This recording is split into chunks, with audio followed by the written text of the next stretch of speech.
darnos para que en esta mañana la palabra de Dios sea de mucha bendición para sus vidas. Vamos a continuar con el capítulo 14 del libro de Apocalipsis, ya que hemos estado haciendo un recorrido por el libro de Apocalipsis y estamos estudiándolo verso por verso, y en esta ocasión vamos a continuar con el capítulo 14 y vamos a leer del versículo 6 al 11. Ahí es donde vamos a estar en esta ocasión concentrados para poder ponerle un fundamento a la enseñanza de la Biblia en esta mañana. Comienza diciendo el versículo 6: y vi otro ángel volar por en medio del cielo. Esta palabra, por en medio del cielo, quiero que ustedes le den una atención muy especial, porque aquí es donde está basado el mensaje que les quiero traer en esta mañana. En medio del cielo. No está diciendo en el segundo ni en el tercer cielo, sino en medio, la parte del medio. Vamos a considerar esto muy detenidamente porque tiene que ver con la predicación del Evangelio eterno. Continúa diciendo que vio a este ángel que tenía el Evangelio eterno para predicarlo a todos los que moran en la tierra, a toda nación, tribu, lengua y pueblo. Pueden tomar sus lugares.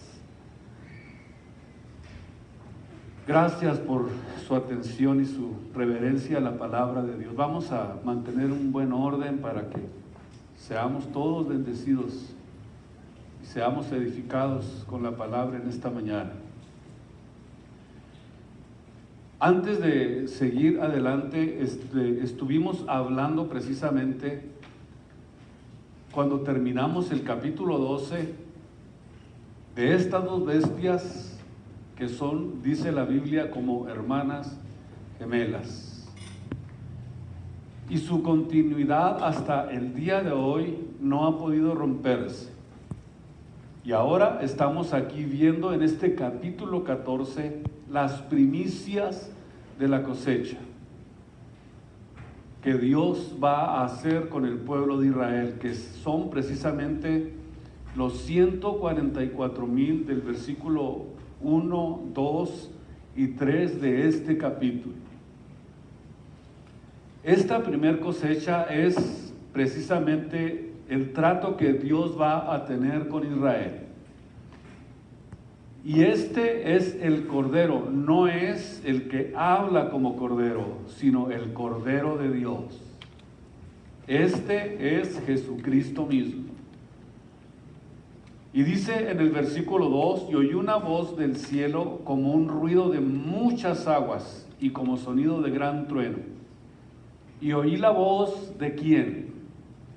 De teñadores, o de los que están tocando los instrumentos. ¿Quiénes son los que cantan? Los que están tocando. Quiero nuevamente aclarar este punto porque es muy importante que lo comprendamos.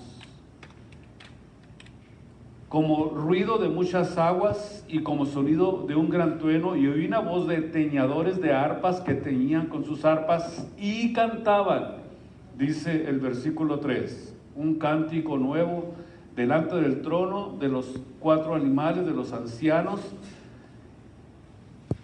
Y dice que nadie podía aprender este canto, sino solamente ese canto que se estaba cantando, sino solamente los 144,000 redimidos. Ahora vemos que comienza diciendo: oí una voz de teñadores. Aquí es de donde viene esta voz de los teñadores de arpas. Pero al decir que nadie podía aprender sino aquellos 144,000, eso significa que si se lo aprendieron, es muy probable que unan sus voces a este coro celestial que está verdaderamente haciendo fiesta en el cielo. Nadie puede cantar este cántico nuevo sino solamente los redimidos. Nadie más puede cantar tampoco alabanzas a Dios sino solamente los redimidos.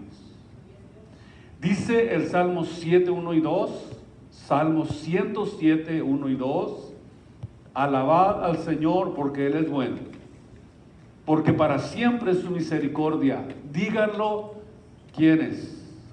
Los redimidos del Señor. Los que ha redimido del poder del enemigo. En otras palabras, nadie puede cantar, nadie puede gozarse, nadie puede disfrutar de la alabanza y la adoración a Dios, sino solamente los que Él ha redimido. Nadie más puede decirlo, solamente sus redimidos. Muy bien, ahora sí, vamos a comenzar en el capítulo 14, versículo 6. Decía que le pusiéramos especial atención a la frase en medio del cielo. La razón por la que quiero que pongan su enfoque en esta frase es porque se deriva de un término griego que significa mitad del cielo y denota el punto en el cielo meridional o en la parte media donde el sol alcanza su cenit. Y este es su punto más alto y brillante, donde todos pueden ver y todos pueden oír. Escuchen esto, es muy interesante que ustedes lo puedan absorber de una manera muy importante. Es el punto donde está el sol en su brillantez y es el punto donde todos pueden ver y oír. Quizás es un punto donde toda la tierra tiene la oportunidad y la posibilidad de ver y de oír. Ya van a ver por qué. Y una de las características que podemos encontrar en el libro de Apocalipsis, oigan ustedes, es la intervención de seres espirituales en los asuntos que tienen que ver con la tierra. ¿Se recuerdan ustedes cuando estuvimos hablando de las plagas? ¿Quiénes son los que están ejecutando las órdenes de Dios? Los ángeles. A estos seres espirituales la Biblia les llama ángeles y son sobresalientes, especialmente aquí en el libro de Apocalipsis, como ya lo hemos estudiado en los capítulos anteriores. Dios, de acuerdo a la Biblia, vemos que los usa como mensajeros celestiales. Dios pudiera solamente dar órdenes y las cosas con el simple orden que Dios lo dé pudieran hacerse. Sin embargo, vemos cómo el Dios de la Biblia, el creador del universo, en su sabiduría y en su infinita soberanía, para tratar asuntos, no lo quiere hacer de una forma directa, sino que lo hace a través de instrumentos, como lo está haciendo a través de los ángeles. Y la iglesia, escuchen ustedes, o sea, nosotros, a todos sus redimidos, nos encargó algo muy importante. ¿Qué fue lo que nos encargó antes de que Cristo fuera crucificado y antes de que ascendiera al cielo? Él nos dijo y nos dio la responsabilidad, nos hizo responsables de ir y predicar el evangelio a toda criatura. ¿Quiere Dios utilizarnos a nosotros? Él pudiera hacerlo. Él pudiera hacer lo que va a hacer en la recta final de la gran tribulación. Pero sin embargo, Él quiere que nosotros nos convertamos en sus testigos. Pero notamos que no es sino hasta el final de los tiempos cuando Dios envía a un ángel a predicar el evangelio eterno. La palabra evangelión del griego significa buenas noticias o buenas nuevas. Entonces, cuando Cristo comenzó a predicar en el mundo, Él, siendo Cristo, no podía predicar el evangelio que los apóstoles predicaron, porque Cristo aún no había muerto, todavía no había sido sepultado y todavía no había sido resucitado. Entonces, el evangelio que Jesucristo predicó fue el evangelio del arrepentimiento. Jesús dijo: arrepentíos, que el reino de los cielos se ha acercado a vosotros. En Hechos capítulo 19, versículo 4, nos habla que precisamente Juan fue el precursor de Jesús. Dice el versículo 4 que Juan bautizó con bautismo de arrepentimiento. Pero todavía no se podía invocar el nombre de Jesucristo porque el evangelio del arrepentimiento todavía no había sido completado. Este era el tipo de evangelio que los apóstoles comenzaron a predicar. Juan predicó este bautismo del arrepentimiento, diciendo al pueblo que creyesen en el que había de venir después de él. Y ya en el versículo 5 vemos, ahora sí, claramente evidenciado el evangelio que los apóstoles comenzaron a predicar con la invocación del nombre de Jesús. Esta misma cuestión la vemos en Mateo 3:11, donde vemos que estas eran las buenas nuevas que Cristo comenzó a predicar con sus discípulos, y esto es antes de que Él fuera a la cruz del Calvario. Juan dijo: yo los bautizo en agua para arrepentimiento. Para el arrepentimiento. Pero escuchen esto, vemos entonces que Él anunciaba que Él era el precursor de alguien que venía detrás de Él, que es el que de alguna forma vemos claramente que en su muerte, sepultura y resurrección, Dios realmente selló el evangelio que ahora es predicado en todo el mundo. Escuchen esto: cuando Cristo muere, es sepultado y es resucitado, los apóstoles reciben otro mensaje que ellos deberían de compartir a la humanidad.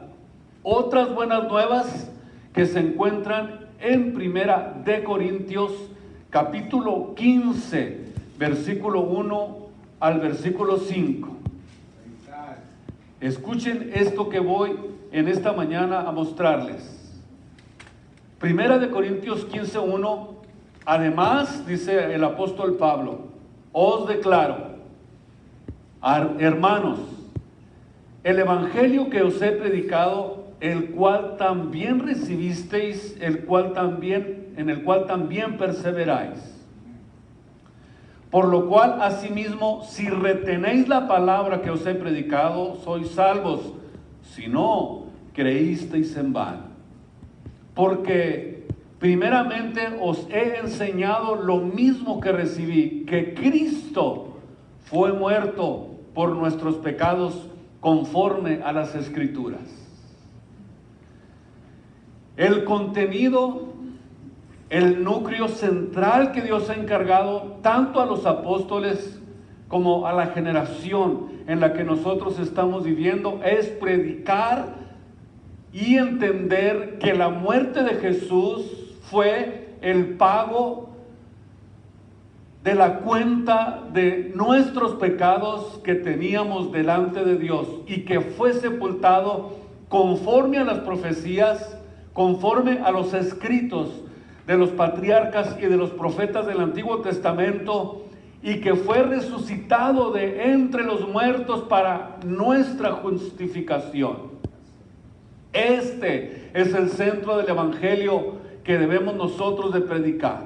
Es el centro del evangelio del que Pablo predicó. Pero sin embargo, vemos en el libro de Gálatas, en el capítulo 1, versículo 6, algo que verdaderamente el apóstol Pablo, pudiéramos decir, entristeció al apóstol Pablo. Porque comenzó a mirar cómo es que se comenzaron a apartar del evangelio que él les había enseñado a los Gálatas. Versículo 6, vemos aquí precisamente lo que Pablo está diciendo: estoy maravillado. En otras palabras, Pablo estaba diciendo: estoy alarmado, que tan pronto os hayáis traspasado del que os llamó a la gracia de Cristo a otro evangelio. No es que haya, dice el versículo 7, otro evangelio, sino que algunos que os inquietan y quieren pervertir el evangelio de nuestro Señor Jesucristo. Mas aún si nosotros, dice Pablo, y un ángel viene y les anuncia algo diferente a lo que es el evangelio de la gracia de Jesucristo, sea anatema. Esta alarma de la que habla el apóstol Pablo acerca de los de Galacia, vemos que estaba llegando otro evangelio. Era un evangelio que estaba mezclando la gracia de Dios con la ley de los profetas.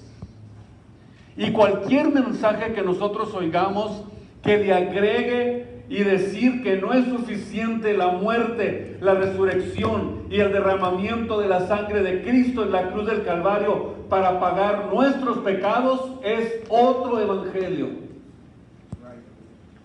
La perversión de los judaizantes en la época del apóstol Pablo hicieron del evangelio verdadero algo que comenzaron a añadirle requisitos, ceremonias, parámetros del antiguo pacto como requisitos para la salvación. Y esto naturalmente es en contra del evangelio que Jesucristo implantó cuando vino a esta tierra. Lo que Cristo hizo cuando predicó el evangelio y su derramamiento de sangre fue suficiente para la salvación de nuestros pecados. No tenemos que agregarle ni misas, ni rezos, ni mandas, ni bulas, absolutamente nada, porque el evangelio que Jesucristo predicó está completo y capaz para traer la salvación a todo aquel que cree en él, sin ponerle absolutamente nada, porque son mandamientos de hombres.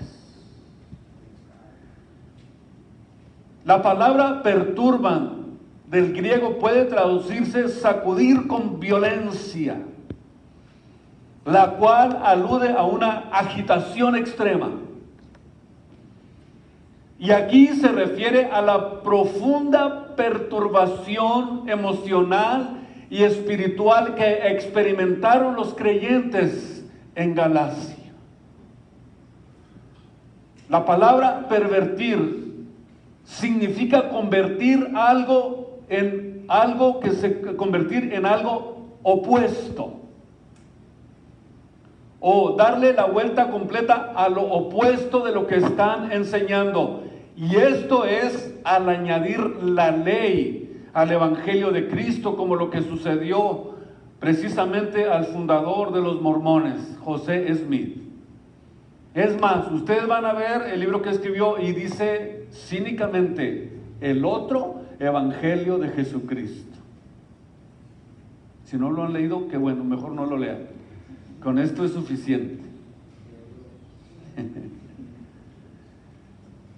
Pablo está diciendo que si aún un ángel se te aparece y te dice: levántate y anda, Lázaro, no, o cualquier cosa, póngale lo que sea, como dice Smith, que lo despertó un ángel, le mostró y le dijo: ve y escarba y vas a encontrar las tablas de Nefi, sácalas porque son las escrituras más antiguas que existen.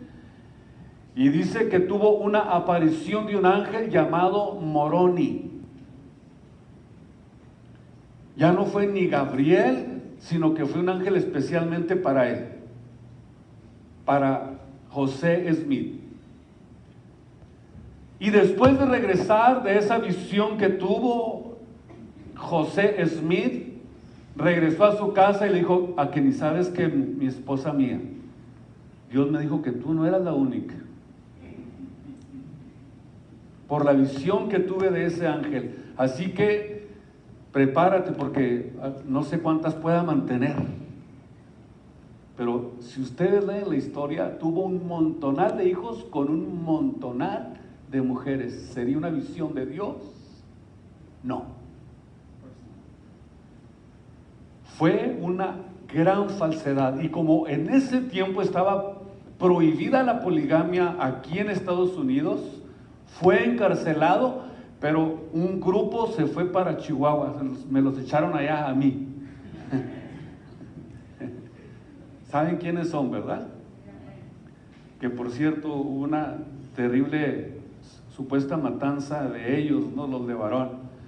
Y entonces nosotros miramos que como aquí está prohibido, en México los dejaron hacer lo que quisieran, pues allá se dieron vuelo. Pueden tener las esposas que quieran, porque esa fue la visión que recibió José Smith de este ángel supuestamente llamado Moroni.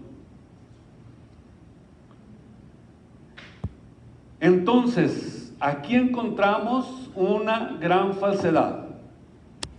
Se cuenta que el ataque viene sutilmente para que te encuentres con personas que te muevan el tapete y comiences a confundirte. Y que con sus ideas no sepas qué contestarles. Pero si tú no tienes, ni conoces, ni predicas el evangelio verdadero de nuestro Señor Jesucristo, vas a ser confundido. Vas a ser confundido. Y aunque sea un ángel, dice la Biblia, el que se te aparezca. O sea que los Gálatas no deberían de recibir ningún mensajero, sin importar cuán impecable sea la visión, cuántas credenciales tenga, si su doctrina de salvación en el grado más insignificante de la verdad de Dios revelada y del fundamento de apóstoles y profetas, siendo la principal piedra del ángulo nuestro Señor Jesucristo, dice la Biblia, sea anatema. Completamente.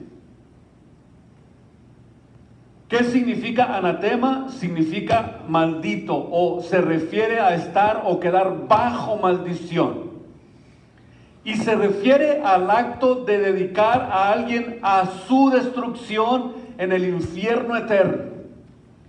El que no ame a Jesucristo, dice 1 Corintios 16, 22, escuchen ustedes, la maldición de Dios está sobre él. Cuando Jesús muere en la cruz del Calvario y dijo, consumado es, esto significa que quedaba totalmente completada, 100% la obra de redención y la salvación de la raza humana. Y para todos los que creen en esa muerte sacrificial y expiatoria de Jesús, saben perfectamente los que han creído que no hay nada, absolutamente nada que agregarle a la Biblia, nada que agregarle al sacrificio, porque dice la Biblia que con un solo sacrificio hizo perfectos a los santificados. No hay nada que agregarle ni a la muerte de Cristo, ni a la Biblia, y su resurrección es el sello de Dios, testificando y evidenciando que Él es el Mesías por haberse levantado de entre los muertos. Así de sencillo. Y Él ahora está vivo. Él ahora vivo está, viviendo para interceder por nosotros. Nuestro Dios no es un Dios muerto, es un Dios vivo. Él está vivo, Él está vivo, Él está vivo y se merece toda la gloria y toda la honra de sus hijos, de su pueblo, de sus redimidos. Y el hecho de saber que resucitó y que está vivo, esto nos da la esperanza de que si Cristo resucitó, también así resucitarán los muertos en Cristo. Dice el apóstol que los muertos en Cristo resucitarán primero y luego nosotros, los que estemos vivos, seremos transformados para ser semejantes al cuerpo de su gloria. Y ahora esto es muy importante porque al final de los tiempos, el evangelio eterno que se va a predicar, encontramos que tiene un mensaje diferente. Vamos a aprenderlo en esta ocasión. Ya aprendimos, no se les olvide que la frase los moradores de la tierra se refiere a todos los que no han querido recibir a Cristo, o sea, que no son salvos. Por ejemplo, Apocalipsis capítulo 13, versículo 8, solamente como ejemplo, aquí dice que todos los que moran en la tierra le adoraron a la bestia, cuyos nombres no están escritos en el libro de la vida del Cordero, que fue muerto desde antes de la fundación del mundo. Con este ejemplo nos damos cuenta claramente que este evangelio que este ángel va a predicar es por medio de un sistema donde va a poder tener un contacto mundial, o sea que va a entrar hasta los últimos rincones de la tierra. Sin embargo, para nosotros predicar este evangelio se va a convertir en una situación muy difícil y muy complicada. La razón es porque en estos tiempos en los que se predica este evangelio, todos los medios de comunicación están controlados por el anticristo y no va a haber oportunidad de hacer campañas, de tener reuniones donde podamos compartir el evangelio como lo estamos haciendo ahora, que pueden verlo en el mismo momento en todo el mundo. En ese tiempo no va a haber esta oportunidad de hacer estudios bíblicos como lo hicieron los cristianos primitivos en la antigüedad, que tuvieron que andarse escondiendo en catacumbas para poder predicar la Biblia, para poder leer la palabra de Dios, porque era pena de muerte ser un cristiano. Entonces va a haber la necesidad que un ángel, para que nadie se quede sin oír el mensaje del evangelio de nuestro Señor Jesucristo, se aparezca en medio del cielo. ¿Qué dijimos que es en medio del cielo? El punto donde ¿qué? Todos pueden ver y todos pueden oír. En medio del cielo va a predicar este evangelio del reino eterno de Dios y urge a todos los habitantes del mundo, naciones, pueblos, lenguas, a transferir su lealtad de la bestia al Cordero que quita el pecado del mundo. Y esta es la buena nueva de que Dios salva mediante el perdón de los pecados y abre la puerta de su reino a todos los que se arrepientan y crean en Él. Y el mundo entero oirá, escúchenme bien, esta predicación por parte del ángel que ya Dios en su gracia y misericordia está usando para hacer un llamado universal a la salvación, para que se cumpla, escúchenme bien, la profecía de la que Jesucristo habló en Mateo 24:14. Wow, qué interesante lo que Jesús dijo en esta ocasión.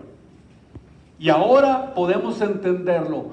Jesús está diciendo que sería predicado este evangelio del reino en en todo el mundo.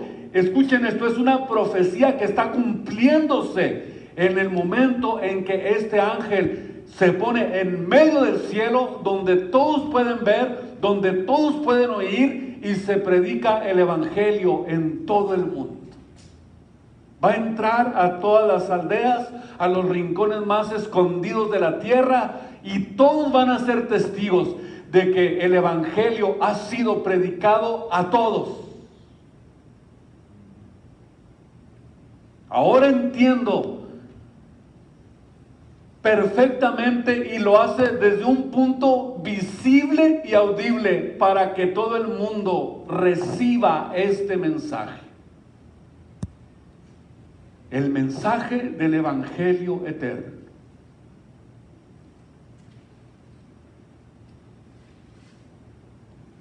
Está claro en este capítulo donde estamos, 14:6, donde este ángel tenía el evangelio eterno para predicarlo. Escuchen ustedes cuando habla naciones, tribus, lenguas, pueblos, quiere decir que va a entrar hasta a la parte más escondida, allá donde están los tarumaras, los que quizás viven en cuevas, los que a lo mejor no están en la civilización, van a escuchar por fin un evangelio eterno donde se está predicando la salvación, donde se está predicando el perdón de pecados, y todo el mundo va a ser testigo de esto. ¿Qué mensaje tan impactante va a traer este ángel?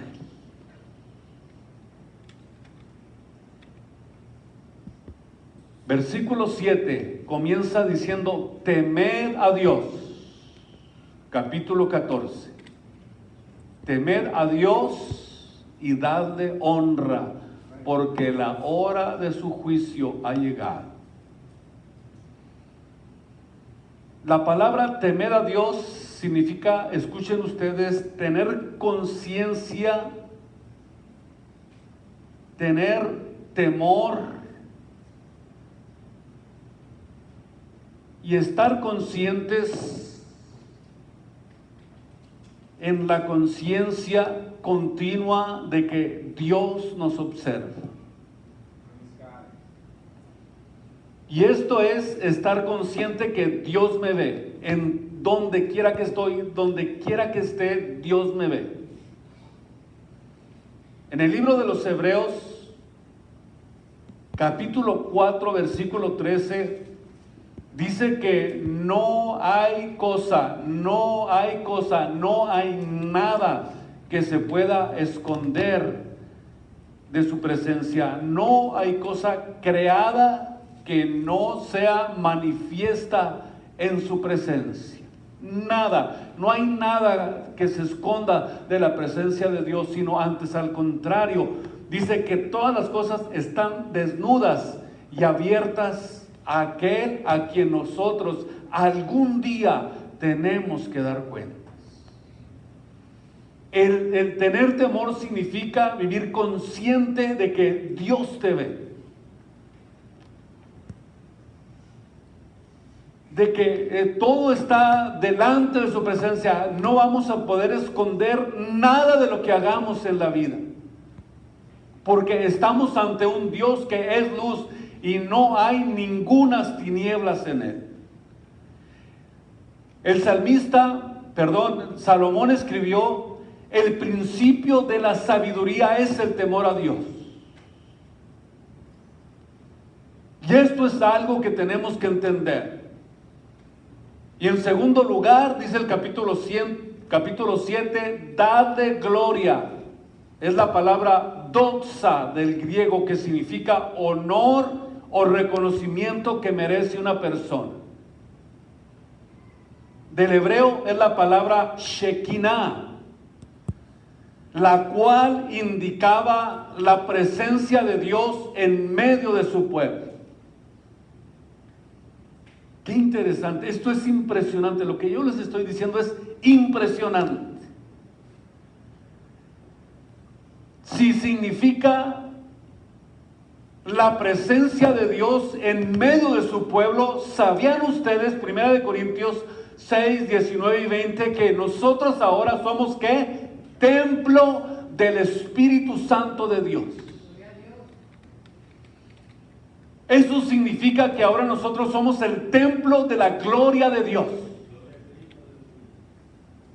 Y eso nos llena de seguridad, nos llena de confianza, porque su presencia va con nosotros. Por eso Moisés, cuando salió de Egipto, dijo: si tu presencia no va conmigo, no voy. ¿Por qué? Porque la presencia de Dios es la que nos guía, la que nos hace caminar, la que nos lleva por el sendero por el que vamos caminando. Jesús dijo: yo soy el camino, la verdad y la vida, y vamos caminando en ese camino, y Él es el que nos va guiando, y su presencia va con nosotros. No solamente su presencia va con nosotros, sino que nos ayuda a descansar. Por eso cuando adoramos, cuando glorificamos, descansamos en Él. Descargamos todas nuestras cargas en Jesús. Ponemos toda nuestra solicitud en Él, porque Él tiene cuidado de nosotros. Por eso, mis amados, denle gloria a Dios. Está diciendo el apóstol Juan, porque la hora de su juicio ha llegado. Llegó el momento del juicio de Dios. Pero esto lo vamos a aprender en nuestro próximo mensaje.